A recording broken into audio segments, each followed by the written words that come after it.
नमस्कार दोस्तों, स्वागत है आप सभी का हमारे YouTube चैनल पर। मेरा नाम है प्रेमपाल सिंह और हम डिस्कस कर रहे हैं जीएस और जीके का प्रैक्टिस सेट, जो कि आपके आने वाले एग्जाम्स के लिए बहुत जरूरी है, बहुत इम्पोर्टेंट है, महत्वपूर्ण है। ठीक है, क्योंकि आप थ्योरी तो अच्छे से घर पर स्टडी कर रहे होंगे, ऐसा हमें उम्मीद है। प्रैक्टिस हमारे साथ कीजिए और यहाँ आपको दो फायदे हैं, प्रैक्टिस के साथ साथ थ्योरी भी आपकी क्लियर हो जाएगी। ठीक है, तो शुरू करते हैं हम।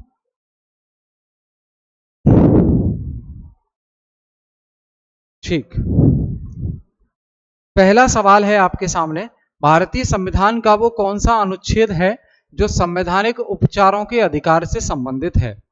भारतीय संविधान का वो कौन सा अनुच्छेद है जो संवैधानिक उपचारों से संबंधित है? तो हम ये अच्छे से जानते हैं, आपने फंडामेंटल राइट्स पढ़े होंगे, आपने फंडामेंटल राइट्स यानी कि मौलिक अधिकार पढ़े होंगे, मौलिक अधिकार पढ़े होंगे। तो टोटल 6 मौलिक अधिकार हैं, टोटल 6 मौलिक अधिकार हैं जो संविधान के द्वारा लोगों को मिले हुए हैं। कुल कितने हैं? कुल 6 हैं। ठीक है, उनमें से जो सबसे लास्ट वाला है संवैधानिक उपचारों का अधिकार, इससे संबंधित आर्टिकल है आपका आर्टिकल 32। आर्टिकल 32 संवैधानिक उपचारों के संविधान से संबंधित है। ठीक है, अब बात करें, अभी तो ये वर्तमान में 6 हैं, लेकिन जब फंडामेंटल राइट्स को शुरुआत में जब फंडामेंटल राइट्स थे तो टोटल 7 थे। मौलिक अधिकार कितने थे? टोटल 7। कौन सा एक माइनस कर दिया? तो वो है आपका राइट टू प्रॉपर्टी। वो कौन सा है? Right to property. ठीक है, राइट टू प्रॉपर्टी को माइनस कर दिया, यानी कि संपत्ति के अधिकार को, संपत्ति के अधिकार को माइनस कर दिया। ठीक है, अब जब ये संपत्ति का अधिकार फंडामेंटल राइट में शामिल था, तब इसका अनुच्छेद कौन सा था? तो जब फंडामेंटल राइट था ये राइट टू प्रॉपर्टी, तब ये आर्टिकल कितने में था? आर्टिकल 31 में था। लेकिन जब इसको फंडामेंटल राइट्स की कैटेगरी से हटा दिया 44वां संविधान संशोधन करके, 44वां संशोधन करके संविधान में, और ये संशोधन कब किया? 1978 में किया। तो फिर इसे एक नई जगह दे दी, क्योंकि इसको लीगल राइट बना दिया, फंडामेंटल राइट से निकालकर इसको लीगल राइट बना दिया। और नई जगह कौन सी मिली इसको? तो नई जगह इसको मिली अनुच्छेद 300 ए में पहुंचा दिया इसको। तो इस प्रकार शुरुआत में ओरिजिनली फंडामेंटल राइट्स कितने थे? ओरिजिनली फंडामेंटल राइट्स थे आपके 7, लेकिन अभी वर्तमान में 6 हैं। एक जो कि संपत्ति का अधिकार फंडामेंटल राइट था, उसको हटा दिया 1978 में 44वां संविधान संशोधन करके, और अब ये लीगल राइट है और ये फंडामेंटल राइट्स नहीं है। ठीक है, आपके लिए सवाल है, क्यों हटाया? बड़ा छोटा सा सवाल है, क्यों हटाया? जो राइट टू प्रॉपर्टी है, राइट टू प्रॉपर्टी, उसको फंडामेंटल राइट्स की कैटेगरी से क्यों हटाया? क्या लगता है आपको, क्यों हटाया? तो एक बार कमेंट करके जरूर बताइए। चेक करते हैं आप डिटेल में पढ़ रहे हो चीजों को या नहीं पढ़ रहे हो।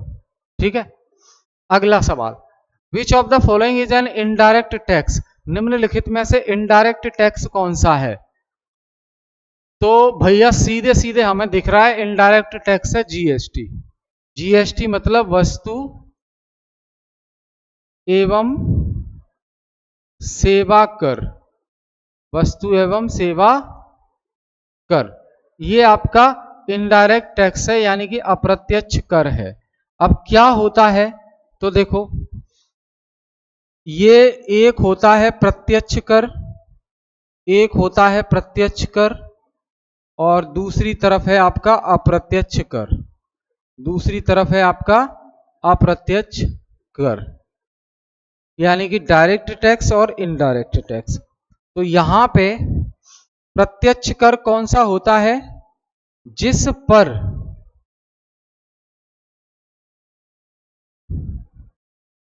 जिस व्यक्ति या संस्था पर कर लगाया जाए तो वो व्यक्ति या संस्था खुद टैक्स पे करे, तो ऐसे टैक्स को प्रत्यक्ष कर कहते हैं।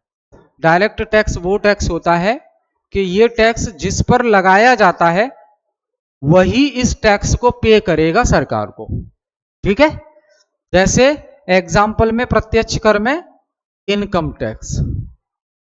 टैक्स जो है प्रत्यक्ष कर है, आयकर। अगर मेरी इनकम पर टैक्स लगाया जा रहा है तो मैं ही पे करूंगा ना, आपसे थोड़ी ना कह दूंगा कि आप पे करो, नहीं, मुझे ही करना है। तो जिस पर टैक्स लगाया जाए वही उस टैक्स को पे करे, तो वो टैक्स डायरेक्ट टैक्स। अप्रत्यक्ष कर क्या है? जिस पर लगाया जा रहा है टैक्स वो पे नहीं करेगा, दूसरा करेगा पे, जैसे कि जीएसटी। अब जीएसटी लगाया तो जा रहा है कंपनीज पर, प्रोडक्ट पर, लेकिन उसको पे कौन कर रहा है? प्रोडक्ट खरीदने वाला कस्टमर। अल्टीमेटली कंपनी उस टैक्स को प्रोडक्ट की प्राइस में जोड़ देती है, तो प्रोडक्ट हो जाता है महंगा। फिर उस प्रोडक्ट को हम या आप खरीदेंगे तो हम उसको पे करेंगे, यानी कि लगाया गया किसी पे कोई और कर रहा है, तो वो अप्रत्यक्ष कर कहलाएगा जीएसटी। तो जीएसटी एक अप्रत्यक्ष कर है, वही आपसे पूछा है। जीएसटी एक अप्रत्यक्ष कर है और वही आपसे पूछा है। ठीक है भाई, चलो, तो ये हो गया। आगे बात करें, what is the largest sector contributing to India's GDP? Bharat की जो जीडीपी है, आपको पता है अर्थव्यवस्था के 3 क्षेत्र होते हैं। अर्थव्यवस्था के 3 क्षेत्र होते हैं। यहां हम बात करें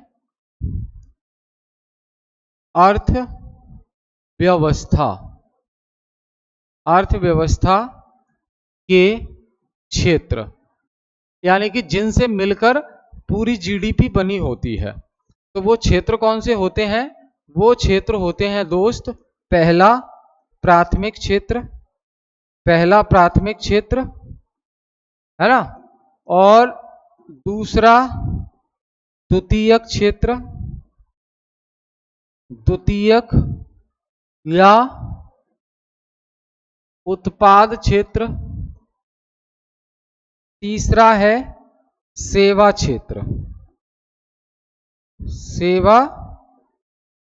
क्षेत्र। तो इन तीनों क्षेत्र से जो इनकम आती है, जो प्रोडक्शन होता है, जो वैल्यू आती है, उसी से जीडीपी बनती है टोटल भारत की। जीडीपी का यहां पूरा नाम क्या है? ग्रॉस डोमेस्टिक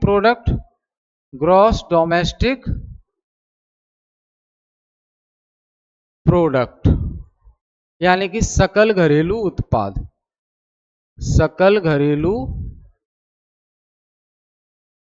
उत्पाद।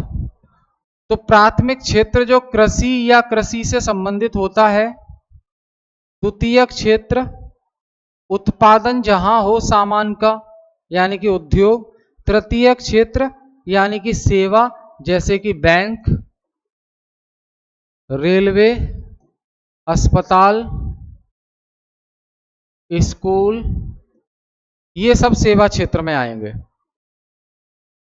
तो जीडीपी तीनों से मिलकर बनी होती है। आपसे पूछा यह जा रहा है कि जीडीपी में सबसे ज्यादा इनकम किस क्षेत्र से आती है? जीडीपी में सबसे ज्यादा भागीदारी किस क्षेत्र की है? तो नो डाउट जीडीपी में सबसे ज्यादा भागीदारी सर्विस सेक्टर की है।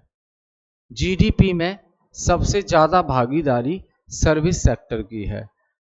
अगर ये पूछ लेता आपसे कि इन तीनों क्षेत्र में से सबसे ज्यादा लेबर किस में काम करती है, सबसे ज्यादा लेबर किस में काम करती है, यानी कि सबसे ज्यादा लोग किस क्षेत्र में काम करते हैं, तो आंसर हो जाता प्राथमिक क्षेत्र।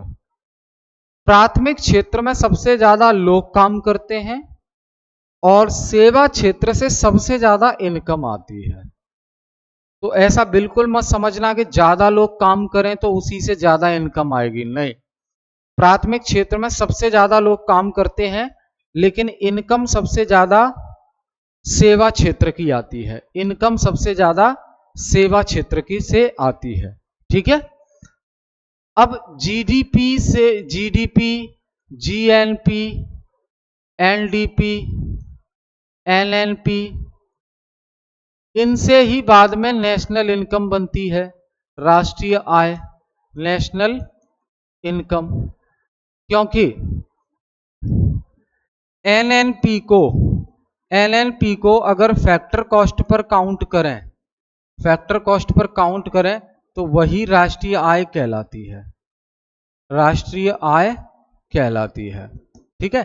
और राष्ट्रीय आय को कैलकुलेट करने का काम कौन करता है, परसों वाली क्लास में हमने डिस्कस किया था, एनएसओ, एनएसओ यानी कि नेशनल स्टैटिस्टिकल ऑफिस।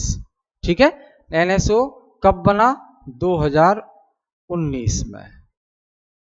इससे पहले एनएसओ की जगह सीएसओ काम करता था और एनएसएसओ काम करता था।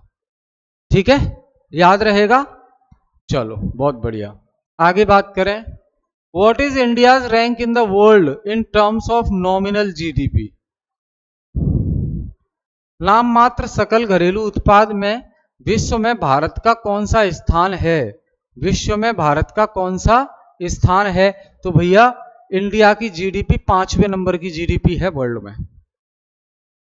इंडिया की जीडीपी 5वें नंबर की जीडीपी है वर्ल्ड में। ठीक है।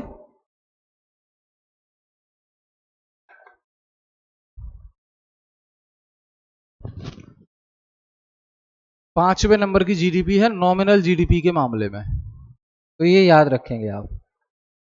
What is the approximate latitudinal extent of India. Bharat का अक्षांशीय सीमा लगभग कितनी है, भारत की अक्षांशीय सीमा लगभग कितनी है, तो देखो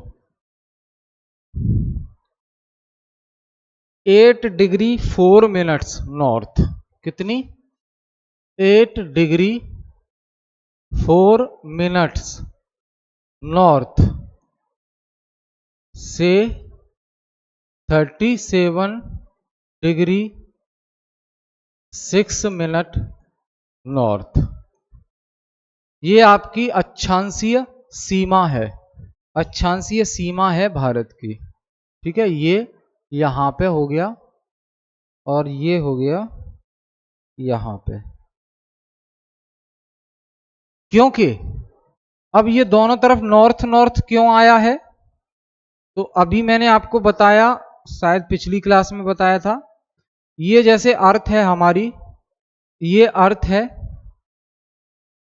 और ये जो है नॉर्थ पोल हो गया, यानी कि उत्तरी ध्रुव, नॉर्थ पोल, और ये हो गया साउथ पोल, यानी कि दक्षिणी ध्रुव, साउथ पोल हो गया। ठीक है, तो 90 डिग्री बोलेंगे इसको, और यहां भी ये 90 डिग्री हो गया, ये वाला हिस्सा। अब इसके बीच में ये वाली जो लाइन है, ये है 0 डिग्री लाइन, यानी कि भूमध्य रेखा।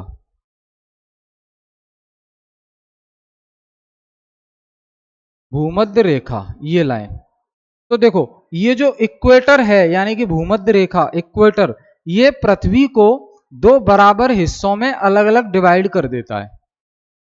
ऊपर का ये जो हिस्सा है इतना, इसे कहेंगे क्या, नदर्न हेमिस्फीयर, यानी कि उत्तरी नदर्न हेमिस्फीयर, हेमिस्फीयर। और इस नीचे वाले हिस्से को, इक्वेटर से नीचे वाले हिस्से को कहेंगे साउदर्न हेमिस्फीयर।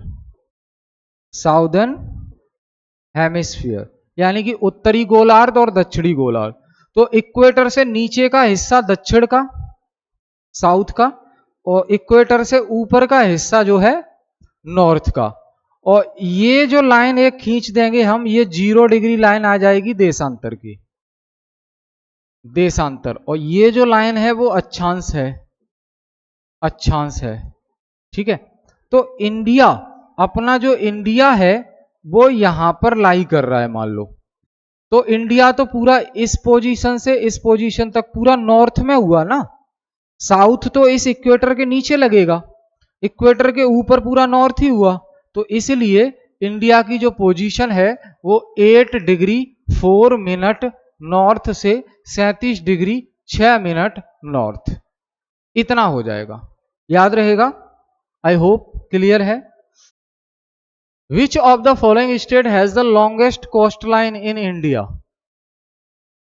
समुद्री तटीय रेखा किस राज्य की सबसे ज्यादा है? समुद्री तटीय रेखा किस राज्य की सबसे ज्यादा है? तो भाई गुजरात समुद्र के किनारे है, तो इसका जो तटीय रेखा है, तटीय सीमा, वो सबसे लंबी है। कितनी है? 1600 किलोमीटर।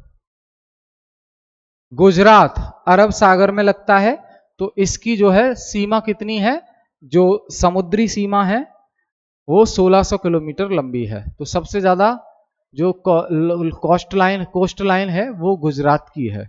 याद रहेगा। Which river is known as the sorrow of Bihar? किस नदी को बिहार का शोक कहा जाता है? तो ये तो आसान है, 27वां प्रश्न, क्योंकि कोसी नदी को बिहार का शोक कहा जाता है।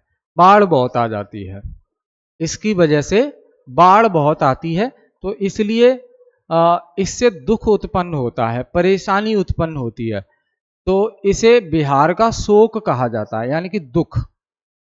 कोसी नदी को बिहार का शोक कहा जाता है, इसकी वजह से बाढ़ बहुत आ जाती है।